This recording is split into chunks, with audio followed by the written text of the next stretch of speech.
사도 바울이 1차 선교 갔다 와서 2차 선교의 진행 중에 그 과정 속에 있었던 사건 중에 하나인데요. 바울이 2차 선교 여행을 원래는 아시아로 가려고 했는데 하나님이 아시아의 길을 막으시고 하나님이 그 바울을 마게도니아, 유럽이라고 하는 마게도니아로 하나님이 인도하는 과정을 보게 됩니다. 그래서 마게도니아 빌립보 첫 성에 이르게 되는데요. 그래서 빌립보라고 하는 곳에서 하나님의 복음을 전하게 하십니다. 빌립보에서 복음을 전하게 하셨는데 이때 문제가 일어나죠. 이때 유대인들이 일어나서 사도 바울을 향해서 죽이려고 할 때 바울이 그 몸을 피해서 데살로니가로 갑니다. 데살로니가로 가서 데살로니가에서는 한 3주 정도, 한 달 정도 머물게 되죠. 3주 정도 머물다가 그리도 이 유대인들이 핍박하는 유대인들이 여기까지 따라오죠. 여기까지 따라와 가지고 바울이 데살로니가에 조금 거하다가 다시금 베레아로 자리를 옮깁니다. 베레아로 자리를 옮겼는데 이 베레아 교회는 굉장히 말씀을 잘 듣는 교회라고 성경은 이야기하고 있는데요. 여기서도 문제가 생기죠. 그래서 여기까지 이들이 하여튼 이 방해자들은 하여튼 안 따라오는 데가 없습니다. 여기까지 따라와서 바울을 굉장히 협박하고 바울의 위기에 처할 때 바울이 몸만 피해서 어디로 가냐면 아덴으로 갈 때는 혼자 갑니다. 이제 아덴으로 갈 때는 혼자 가게 되고 이게 지금 아덴이 여러분 아시는 것처럼 그리스 아테네입니다. 아덴으로 몸을 피하게 됩니다. 그리고 아덴에서 몸을 피하고 있다가 거기서 떠나서 이제 어디로 가냐면 고린도로 갑니다. 고린도에서 1년 6개월 정도 머물게 되죠. 그리고 이제 2차 선교 여행이 이제 매듭을 짓는 그런 과정을 우리가 보게 됩니다. 그 중에 하나가 이제 아덴. 오늘 이 중에 있었던 일이 바로 이 성경 가운데 있었던 사건입니다. 그래서 사도행전 17장 15절에 보니까 바울을 인도하는 사람들이 그를 데리고 아덴까지 이르러 그에게 실라와 디모데는 자기에게로 속히 오게 하라는 명령을 받고 떠나니라 라고 했습니다.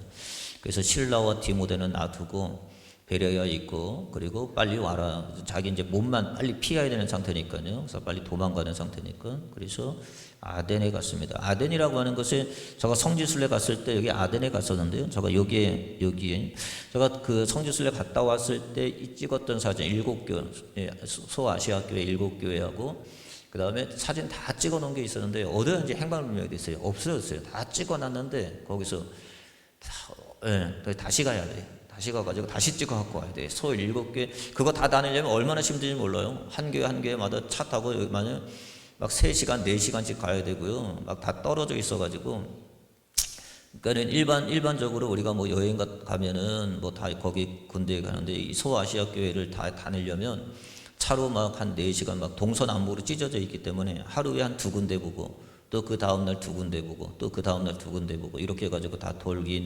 도는데 다 돌고 지금은 뭐 없어요. 다 무너져 있고 돌들만 이렇게 쌓여져 있고 흔적이 뭐 남아 있는 데는 뭐 한 3분의 1 정도 남아 있는 데도 있긴 있지만 거의 뭐 이제 무덤 정도입니다. 무덤 정도. 그래서 한참 걸어가야 되고 뭐 다 해서 찍어놓고 저가 이제 여기도 올라갔는데 여기서 그러니까 사진도 찍고 여기 저가 있다고 생각하세요. 여기 보이죠? 사진도 찍고 막 그랬었는데요. 여기가 뭐냐면 여기 바로 옆에 뭐가 있냐면은 소크라테스가 갇혔던 감옥도 있고요.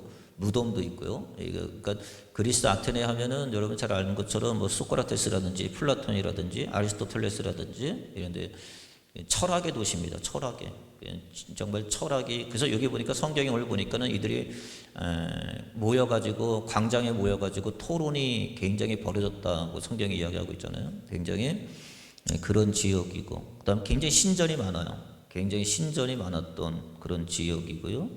그래서 이 아크로폴리스 언덕 위에 이제 신전이라 그래가지고 이게 아크로폴리스인데 여기에 보면 뭐가 있냐면은 파르테온이라고 하는 신전도 있고 제우스 신전, 아테네. 그래서 우리 간지 쭉 이렇게 지나가면은 저게 제우스 신전이라고 그러고 뭐 저게 또 아테네 신전이라고 그러고 막 그렇게 가이드가 설명하는 걸 제가 다 들었는데요.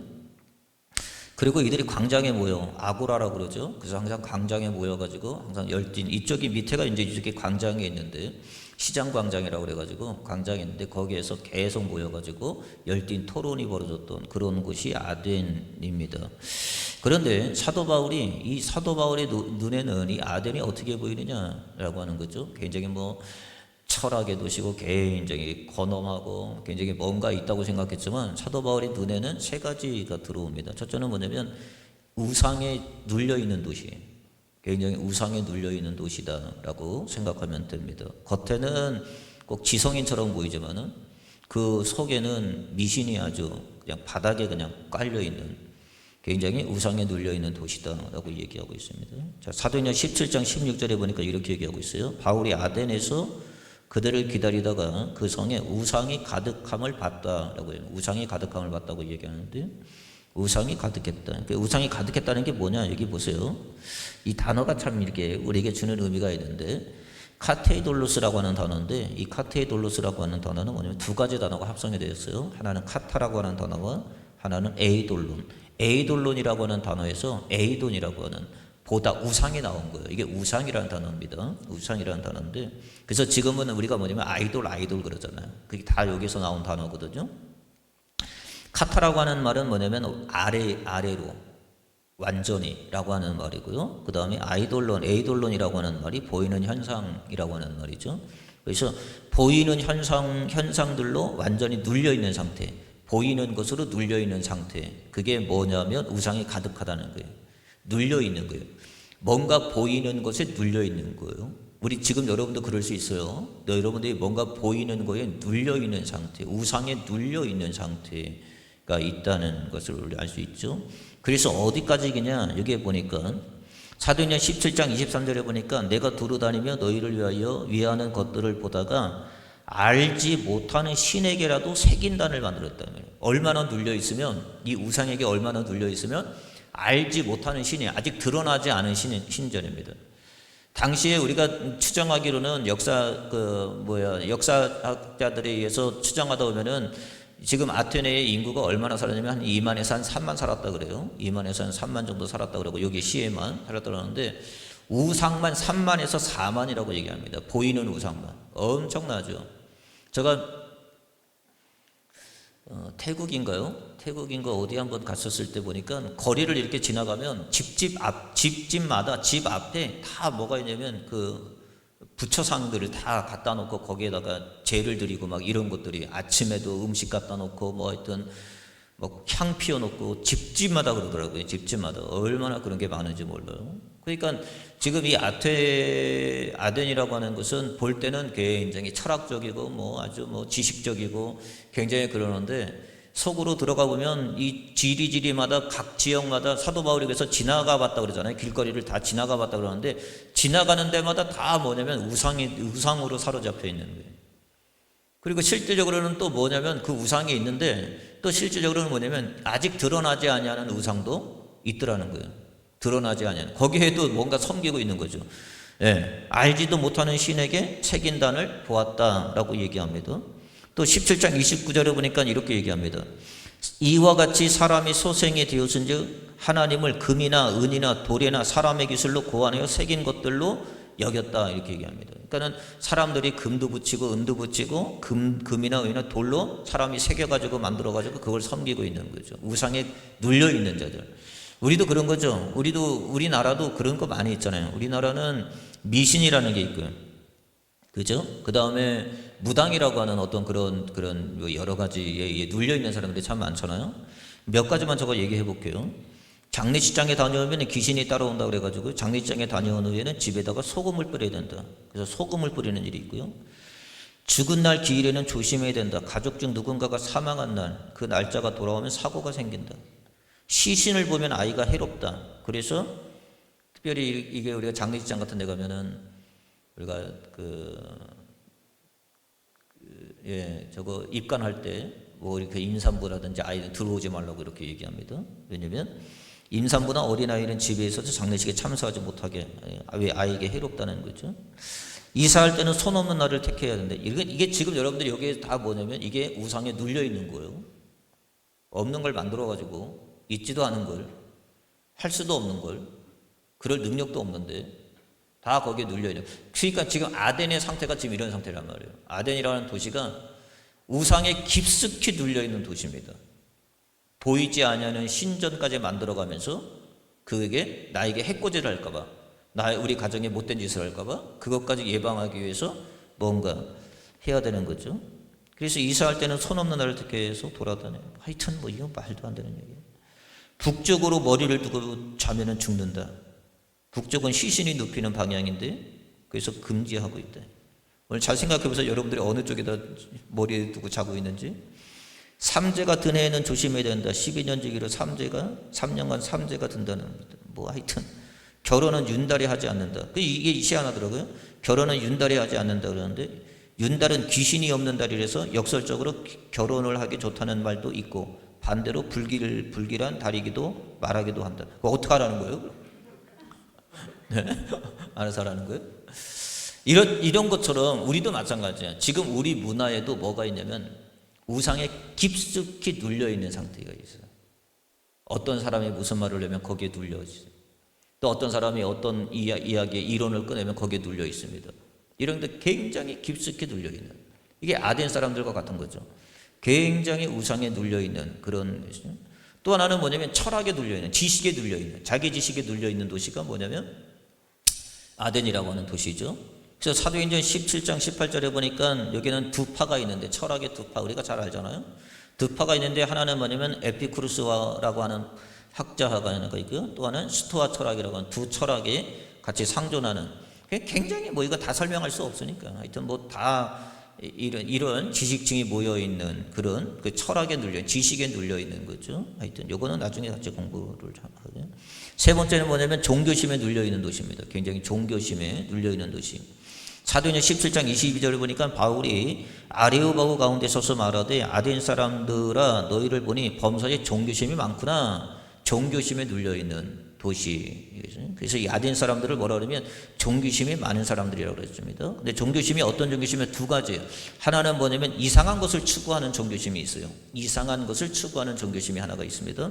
자, 사도행전 17장 20절에 보니까 이렇게 얘기합니다. 내가 어떤 이상한 것을 우리 귀에 들려주니 그 무슨 뜻인지 알고자 하노라. 어떤 이상한 것에는 관심이 가.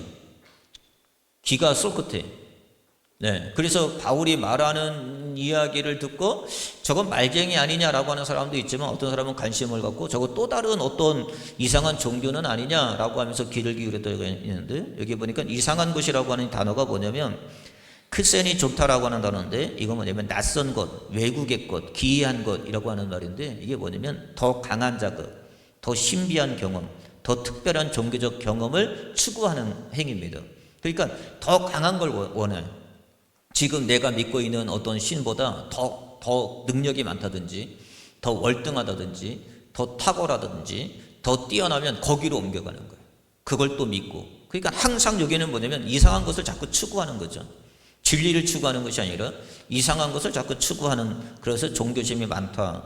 또 하나는 뭐냐면 이들은 새로운 것을 추구하는 자들입니다. 뭐라 그러냐면 새로운 것을 추구한다. 사도행전 17장 21절에 보니까 모든 아덴 사람과 거기서 나그네된 외국인들이 가장 새로운 것들을 말하고 새로운 것들을 추구하는 사람들입니다. 새로운 것들이 뭐라고 얘기하냐면은, 이게 뭐냐면 새로운 것보다 더 새로운 것이라고 하는 뜻입니다. 새로운 것보다 더 새로운 것. 그러니까 이들이 지금 아덴이라고 하는 것은 진리를, 어떤 지식의 추가, 진리를 추구하기보다는 이들은 뭐냐면 그 현상의 트렌드, 현상을 따라가는 거, 유행을 따라가는 거, 더 새로운 것을 원하는. 그래서 우리 성도들도 마찬가지예요. 이런 데 눌려있는 사람들 많이 있어요. 진리를 추구하고 진리를 탐구하기보다는 더 새로운 것. 목사들도 마찬가지죠. 진리를 탐구하고 진리를 갈망하기보다는 뭔가 뭐 세상에서 나오는 뭐 더 새로운 것, 뭐 이게 뭐 좋다 저게 좋다 그러니까 더 새로운 것을 추구하는, 그래서 그런데 기웃거리는 삶을 살아가는 그런 문제가 있단 말이에요. 그래서 결론 정리할게요. 자, 아덴은 세 가지가 있다. 첫째는 뭐냐면 눌려있다. 눌려있는 상태다. 뭐에 눌려있느냐? 첫째는 우상에 눌려있다. 미신신앙이죠. 미신에 눌려있어요. 네, 우상에 눌려 있습니다. 지금 눌려 있는 거예요. 확 눌려, 이걸 잘 기억하셔야 됩니다. 눌려 있어요. 두 번째는 뭐냐면 지식에 눌려 있어요. 이게 뭐냐면 철학입니다. 우리가 얘기하잖아요. 뭐 개똥 철학이라고. 철학이라고 하는 것은 문제는 드러나지만 해결점은 없어요. 철학이 원하는 게 뭐냐면 세 가지입니다. 하나는 뭐냐면 진리가 뭐냐, 또 하나는 선이 뭐냐, 또 하나는 불멸이 뭐냐, 불멸의 길이 있느냐, 이런 거에서 논하는 건데, 뭐 다 길이 없죠. 진리 예수 빼놓고는 진리가 없을 뿐더러 예수 외에는 선이 없을 뿐더러 예수 외에는 우리 불멸이 없는데 다 빼놓고 얘기하니 문제만 있고 답은 없는 현상이 되지 않습니까? 그러니까 잘 기억하셔야 됩니다. 왜 그래서 바울이 이곳에서 부활을 얘기했는지를 잘 보셔야 됩니다. 왜 어려운 부활을 얘기했는지. 자, 첫째는 뭐냐면 우상에 눌려 있어요. 이걸 제가 계속 강조하는 게 눌려 있어요. 자, 두 번째는 지식에 눌려 있어요. 자기 지식이라는데 눌려 있어요. 세 번째는 종교심, 새로운 것에 눌려 있어요. 자꾸 뭔가 추구해. 다른 걸 추구해. 이상한 걸 추구해. 새로운 걸 추구해. 그 눌려 있는 거예요. 자, 눌려 있어요. 이때 바울이 이들에게 예수와 부활을 전해요. 왜 예수와 부활을 전했을까라는 거죠. 다른 것도 많은데. 자, 성경이 이렇게 얘기합니다. 사도행전 17장 18절에 보니까 어떤 에피쿠르스와 스토아 철학자들이 바울과 쟁론할 때 어떤 사람들이 이르되 이 말쟁이가 무슨 말을 하고자 하느냐 하고 어떤 사람은 이르되 이방신들을 전하는 사람인가 보다 하니 이는 바울이 예수와 부활을 전하기 때문이라. 그러니까 예수와 부활을 전한다고 하는 것은 뭐냐면 예수 이꼬르 뭐예요? 부활인 거죠. 부활을 설명하려면 반드시 누가 있어야 돼요? 예수가 전제돼야 되고 예수가 전제된 것은 반드시 뭐가 돼요? 부활이 전제가 된다는 사실인 거죠. 자, 그럼 우리가 오늘 2026년 부활절 맞이했어요. 그 부활이라는 건 세 가지 부활이 있는 거죠. 과거의 부활이 있고 현재의 부활이 있고 미래의 부활이 있고 과거의 부활은 예수님이 부활하신 거고 미래의 부활은 우리는 어차피 부활할 거고 그거 믿잖아요, 여러분. 근데 제일 중요한 건 성경이 오늘 우리에게 요구하는 건 뭐냐면 현재 부활을 요구하는 거죠. 현재 부활을 여러분 해야지 현재 부활인 거지. 그냥 우리가 지금 얘기하는 과거에 예수님이 부활한 사건 가지고 얘기하면 그건 과거에 있었던 이야기고요. 미래에 앞으로 일어날 부활은 여러분 어차피 다 부활할 거예요. 우리가 예수 믿든지 예수 믿지 않든지 간에 우리는 다 부활합니다. 하나는 생명의 부활로, 하나는 영벌의 부활로 우리는 다 부활을 할 거기 때문에 그 부활도 이미 하나님의 약속은 반드시 이루어지니까. 근데 성경이 오늘 얘기하고자 하는 말은 뭐냐면 현재 부활을 얘기하는 거예요. 현재 여러분들이 부활, 예수 이름으로 여러분들이 현재의 부활이 일어나야 이게 진짜 부활인 거예요. 그러니까 이 부활이 그냥 과거에 예수님이 부활하셨다 거기에 머물러 있으면 안 되고 또 미래에 우리는 부활할 것이라고 하는 거기에 또 매달려서는 안 되고 성경이 오늘 2026년에 부활을 매해마다 부활절을 지키는데 이 부활이 뭐냐면 지금 나의 부활이 되었느냐 안 되었느냐는 거예요. 지금 부활이 됐느냐 안 됐느냐는 거예요. 그래서 바울이 에덴이라는 곳에 가서 처음으로 그에게 가서 뭘 얘기하면 예수와 부활의 이야기를 꺼낸다니까요. 어려운 이야기입니다. 굉장히 신학적으로도 어려운 이야기고 문맥적으로 굉장히 시간을 두고 이야기하는 이야기이잖아요. 그런데 왜 바울은 예수와 부활을 얘기했을까? 라고 하는 거죠. 그럼 부활이 뭐냐는 거예요, 여러분. 부활이라고 하는 말이 뭐냐면 부활이라는 건 아나스타시스라고 하는 말입니다. 부활이라고 하는 말이 자, 사도행전 17장 18절 말씀 볼게요. 저가 얘기하면 안 되니까 그냥 볼게요. 자, 시간이 좀 가지만 그래도 한번 볼게요. 자, 사울이 바란 부활이 뭐냐? 사도 바울이 이렇게 부활을 얘기합니다. 예수와 이에수스라고 하는 예수를 전하고요. 플러스 부활이라고 하는 게 뭐냐면 아나스타시스라는 게. 한번 따라서 해보세요. 그 요거만 알고 오늘 부활절을 결함받고 뭐 이런 거 아니에요, 여러분. 예? 아나스타시스를 모시고 가는 게 부활입니다, 여러분. 그게 부활이지. 여러분, 이게 지금 우리가 종교적으로 행사하는 것도 아니에요. 지금 이게 무슨 행사로 끝나는 게 아니란 말이에요. 진짜 여러분의 삶 가운데 이 부활이 여러분의 정말 이 예수 때문에 내가 부활했다고 하는 그 부활로 예배를 드려야 그게 진짜 부활절이지. 그냥 뭐 가운 입고 옷 입고 뭐 저가 이렇게 하고 뭐 이게 부활절입니다 해서 막 우리 헌금 드리고 막 이게 부활절 아니라는 거예요. 이게 부활절 아니에요, 여러분. 정말 진작에 우리가 부활절을 드리려면 어떻게 되면은 여러분들이 그 예수 때문에 내가 부활했습니다 라고 하는 신앙을 가지고 여러분이 이 자리에 앉아서 부활절 예배를 드려야 그게 진짜 부활절이에요. 예수 아니면 내가 부활이 안 되거든. 정말 이 예수 때문에 내가 부활했습니다. 내가 예수 때문에 내가 부활의 삶을 살고 있습니다. 내가 예수 때문에 부활의 은혜를 입었습니다 라는 마음을 가지고 여러분이 이 자리에 앉아서 예배를 드려야 이게 정말 진정한 부활절인 거예요. 그런데 우리는 일반적으로 그렇게 않죠. 뭐 주님께 영광 다시 사셨네. 여기에 머물러 있는 거예요. 주님 과거에 2000년 전에 부활하신 그 예수, 그리고 막연하게 우리가 또 부활할 것이라고 하는 미래의 그 부활에 거기 심취해가지고 그냥 거기에 사는 부활의 이야기하면 안 된단 말이에요.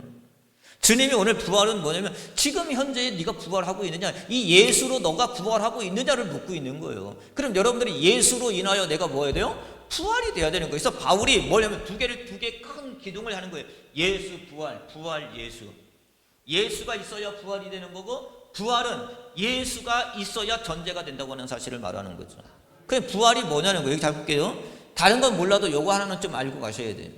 자, 아나스타시스 한번 해보세요. 아나스타시스. 이게 부활이래요. 자, 뭐라고요? 네, 아나스타시스. 이게 부활이라고 하는 거예요. 여기에 보니까 뭐냐면 어원이 아나라고 하는 말과 히스테미라고 하는 단어가 합성이 된 거예요.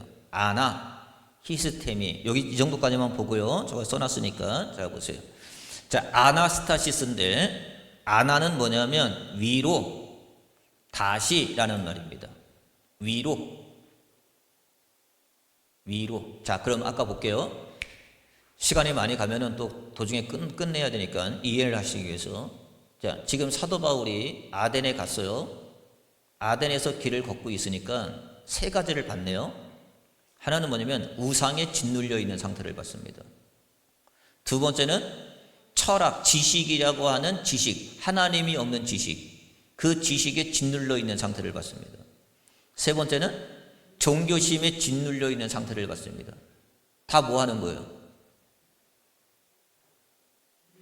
눌려있는 상태죠. 눌려있는 상태란 말이에요. 눌려있는 상태는 무슨 상태예요? 죽은 상태예요. 눌려있는 건 죽은 상태예요. 생명을 잃은 상태예요. 생기가 없는 상태란 말이에요. 부활은 뭐예요? 다시금 일어나는 상태. 자, 그러면 내가 짓눌려 있는 상태가 있었네요. 그럼 부활이 뭐예요? 다시금 일어나는 상태가 부활이에요. 근데 전제가 있어야 되네요. 누군가가 일으켜줘야 돼. 일어날 수 있는 뭔가의 권능이 필요해. 힘이 필요해. 일어나려면 그보다 더 큰 힘이 필요한 거예요. 그래서 누가 있어야 되는 거예요? 예수가 있어야 되는 거예요. 이게 부활인 거예요. 그러니까 여러분의 삶 가운데 현재의 부활은 뭐냐면 여러분이 어떤 사건에 여러분 짓눌려져 있어요. 우상이라고 하는 사건에 짓눌려 있어요. 세상의 지식이라고 하는 사건에 짓눌려 있어요. 여러분의 범사의 종교심이라고 하는 어떠한 과정에 여러분이 짓눌려 있어요. 일반적으로 이런 거죠. 만약에 이런 거예요. 여러분이 지금 삶에 여러분들이 물질에 짓눌려 있어요. 아니면 여러분의 어떤 사건에 자녀라고 하는 사건에 짓눌려 있어요. 어떤 관계 속에서 여러분이 짓눌려 있어요. 아니면 어떤 여러분의 인생의 문제로 인해서 여러분이 짓눌려 있어요.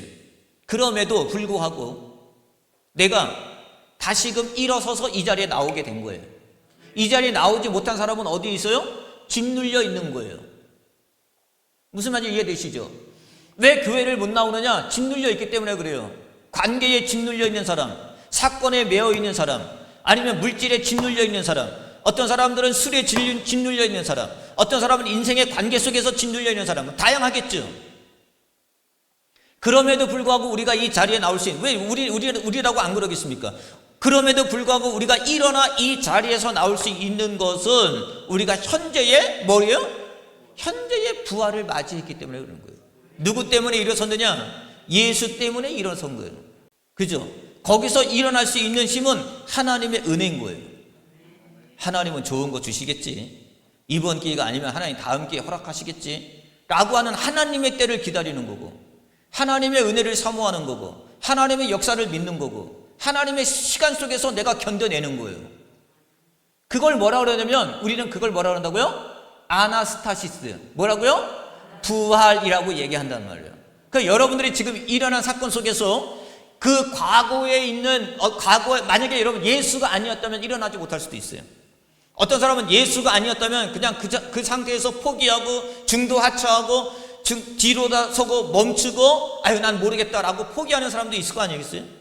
그럼에도 불구하고 여러분의 인생 가운데 이렇게 지금 여기까지 여러분의 이곳까지 여러분이 오셨다고 하는 것은 여러분의 인생에 여러분 부활되신 거고, 하나님이 그때마다 힘 주시고 능력 주시고 하나님께서 도와주시고 하나님께서 여러분의 삶 가운데 은혜를 허락해 주셔서 다시금 일어날 수 있는 힘을 얻은 거잖아요. 누구 때문에요? 예수 때문에. 만약에 예수 아니었다면 일어나지 못합니다. 어떤 사람이, 친구가, 누가 다 여러분 거기서 거기에 무너져 내리는 거지. 저도 마찬가지 아니겠어요? 지금까지 이렇게 우리의 삶 가운데 목회하고 지금까지 오는 건 뭐냐면, 일어설 수 있는 것은 예수라고 하는 은혜, 하나님이라고 하는 하나님의 섭리, 하나님께서 주시는 하나님의 권능으로 일어나는 거예요. 날마다 또 일어나는 거예요. 나는 뭐냐면 날마다 부활을 현재 속에서 목격하고 있는 거고, 현재 속에서 내가 진행하고 있는 거예요. 만약에 오늘 여러분이 부활이 멈춰 보십시오. 아나스타시스, 여러분의 오늘 부활이 멈춰 보십시오. 나 이제 안 믿을래요. 그런단 말이에요. 아니, 나 이제 안 다닐 거예요. 그런단 말이에요. 아니, 난 안 해요 이제. 그런단 말이에요. 왜? 일어날 힘이 없으니까. 누가 없어요? 예수가 없네. 예수가 있으면 일어나는 거예요. 예수가 있으면 부활이 됩니다. 그래서 바울이 전한 게 뭐냐면 예수 플러스 부활을 전한 거예요. 예수 있으면 일어나요, 여러분. 여러분의 삶 가운데 아무리 짓눌려 있는 삶이라 할지라도, 아무리 짓눌려 있어도 예수 있으면 일어나요. 예수가 있으면 일어나요. 부활, 일어나는 거예요. 근데 어떤 사람이 일어났냐면 두 사람이 일어났어요. 믿는 자가 두 사람이 생겼어요. 아덴에서는. 사도행전 17장 34절을 보니까 이렇게 합니다. 몇 사람이 그를 가까이 하려 믿으니 그 중에는 아레오바고 갈리 디오누시오라고 하는 사람과 하나는 다말이라고 하는 사람, 여긴 여자고요, 여기 남자고요. 디오누시오라고 하는 사람이 믿었어요. 근데 이 사람이 어떤 사람이냐 보세요. 참 성경이 참 기가 막히죠. 그래서 좀 여러분들이 그래서 오늘을 좀 보셔야 돼요. 해결을 좀 해야 될 일이 있으니까. 이 사람이 어떤 사람이냐면, 이 사람이 가까이 했대요. 자, 이 두 사람은 가까이에서 믿었대요. 가까이 했다는 게 무슨 말이냐면 콜라우라는 단어입니다. 이 콜라우라는 단어는 뭐냐면 악교로 붙이다라는 단어예요. 악교로 붙이다. 본드로 붙인 거예요. 강력 접착제로 붙이는 거예요. 그러니까 떨어질래야 떨어질 수 있어요, 없어요? 없어요. 떨어질래야 떨어질 수가 없어요. 이게 붙인 거예요. 둘이 붙인 거예요. 연합이라고 그러는 거예요. 둘이 붙인 거예요. 관계예요. 그런데 자 보세요.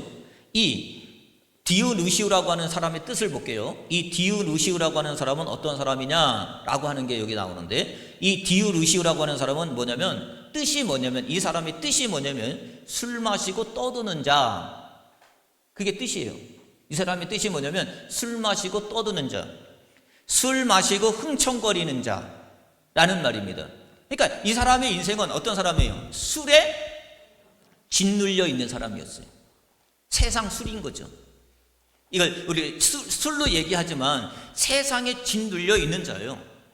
세상과 뗄래야 뗄 수 없는 관계. 이 사람은 세상과 악교의 관계예요. 딱 붙어 있는 사람이에요. 그러니까 세상에 끌려다니는 자, 세상에 취해 있는 자, 그 맛에 사는 자. 그러니까 어떻게 보면은 세상이라고 하는 곳에 딱 붙어가지고 떨어질래야 떨어질 수 없는 자인 거죠. 근데 바울이 뭘 전했어요? 예수와 부활을 전했네요. 부활이 뭐예요? 아니, 이 정도 배우면 아나스타시스, 부활이 뭐예요? 네. 어떻게 하는 거예요? 위로 일어서는 거예요. 위에 일어서요. 자 보세요. 이 사람은 어떤 사람이냐면 세상과 딱 붙어있는 사람이에요. 그러면 세상이 놔줘야 일어나잖아요. 아니, 세상과 붙어있는, 아니 여러분 장판 뜯을 때 그냥 뜯어줘요? 뭐 어떻게 해야 돼요? 그 장판에 붙어있는 힘보다 내가 더 뭐예요? 강한 힘을 부여해야 그게 뜯어지잖아요. 세상과 붙어있는 게 어떻게 떨어지냐고. 근데 그래서 뭐가, 예수의 이름이, 예수의 강력한 이름, 예수의 권세가 들어갈 때 거기에 뭐가 있다고요? 떨어지는 역사가 있단 말이에요. 그러니까 이 사람은, 디오누시오라고 하는 사람은 어떤 사람이냐면 세상과 딱 붙어있는 사람이에요. 그런데 세상과 악교되어져 있는 사람인데, 바울이 전한 예수의 복음과 부활의 복음이 그에게 들어가니 그 사람의 믿는 역사가 일어났어요. 다시금 어떤 역사였어요? 하나님과 이제는 세상과 악교하는 역할이었는데 누구와? 하나님과 악교하는 관계가 돼버린 거예요. 하나님과 붙어버리는 관계가 된 거예요. 여기에서 뭐 했어요? 떨어져서. 그러니까 이 사람은 지금 뭐 한 사람이에요? 부활한 사람이야. 거기에서 짓눌려 있던 것에 떨어져서 하나님과 붙어 있는 것, 이걸 위를 향하는 것, 이걸 뭐라 그러면 이걸 부활이라고 그러는 거예요. 그럼 여러분 보세요. 여러분이 지금 현재의 부활인 거죠. 지금 여러분의 부활은 그러니까 과거, 미래 이런 거 얘기하지 말자고요. 그래서 어떻게 하겠다는 거예요, 여러분? 지금 여러분의 부활이 중요한 거지. 지금 여러분들이 세상에 짓눌려 있어가지고 거기에 짓눌려서 일어나지도 못한다면 여러분 무슨 부활이겠어요? 여러분이 사건이 주는데 그 사건에 매여 있어서 여러분이 거기에 짓눌려 있다면, 거기에 악교에 딱 붙어 있다면, 떨어지도 못한다면 여러분 어떻게 일어날 수 있겠습니까? 그래서 성경에 보면 다 뭐라 그러냐면 안진뱅이가 나와요. 안진뱅이. 안진뱅이가 나올 때 다 이 부활의 이야기를 있습니다. 왜 안진뱅이죠? 땅에 붙어 있으니까. 뭘로요? 악교 때문에 세상에 취해서 세상에 붙어 있는 자예요. 그런 자들에게 예수의 부활이 들어가면 세상과 뭐요? 떨어지는 역사가 일어나는 거예요. 그래서 그가 안진뱅이가 나면서부터 안진뱅이가 일어나 걷는 역사가 일어나는 거예요. 그 사건이 뭐예요? 부활인 거예요. 여러분 잠깐 설명드릴게요. 여러분이 지금 낙심된 자리에 있어요. 그럴 수 있지. 근데 거기서 여러분의 말씀에 힘을 얻어서 말씀에 이끌려서 여러분들이 일어났어요. 그럼 뭐 한 거예요? 부활한 거예요. 그게 부활이에요, 여러분. 그걸 성경은 아나스타시스라고 얘기하는 거예요. 근데 어떤 사람은 예수의 이름이 없으니 일어나지를 못해. 그러니까 예수를 믿는데 자살을 하는 거예요. 예수를 믿는데 세상과 등지고 떠나는 거예요. 왜? 일어나지를 못하니까. 그 믿는 예수가 권능이 없네.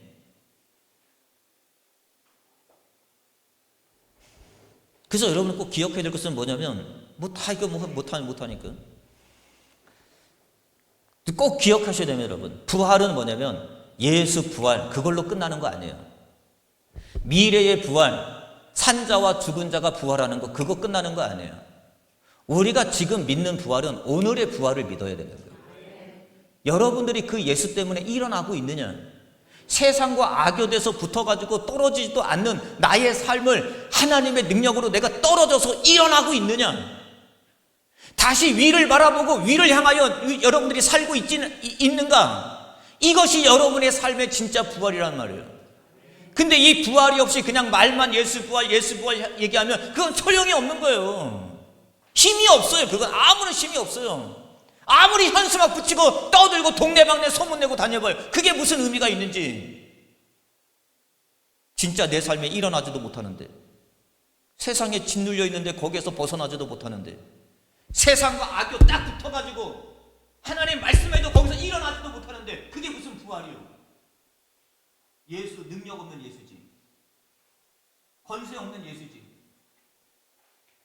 그래서 모두 다 일어날 때 하는 얘기가 있어요. 일어날 때 하는 얘기가 뭐예요? 예수 그리스도의 이름으로 일어나라. 예수님의 권세가 그 안에 들어가니 일어나는 거예요. 여러분, 예수 왜 믿습니까, 여러분? 일어나야 돼. 예수를 믿으면 일어나게 돼야 되는 거예요. 낙심의 자리에서도 일어나, 절망의 자리에서도 일어나고, 여러분의 사건 속에서도 일어나고, 여러분의 인생의 어떤 경로에서도 아나스타시스 일어나셔야 되는 거예요. 왜? 예수가 있기 때문에. 그게 오늘의 부활이에요. 그래서 그런 사람들이 모여서 예배 드리는 게 부활절인 거예요. 그냥 몇 곡 찬양하고 몇 곡 그냥 하고 그렇게 그게 부활이 아니에요, 여러분. 그게 무슨 의미가 있어요? 종교 행사입니까, 이게? 그런 거 아니에요. 그래서 저는 그렇게 모인 사람이라고 믿고, 아멘? 예수 때문에 일어난 사람, 예수 때문에 세상과 붙어 있다가 이제는 세상과 떨어지고 하나님과 붙은 사람, 이제 내 삶에서 절망과 낙심과 좌절, 실패 아니면 떨어진 여러 가지 환경 가운데서도 그 예수가 있어서 오늘도 일어난 사람, 그런 사람들이 함께 모여서 예배드리는 그 예배가 진정한 부활이지. 어떤 부활을 원하십니까, 여러분? 무슨 부활을 원하세요? 여러분의 삶 가운데 여러분의 자리에서 다시금 일어나는 한 주간도 그런 부활의 사건, 아나스타시스, 여러분의 부활이 되시기를 주의 이름으로 축원을 드립니다. 기도하겠습니다.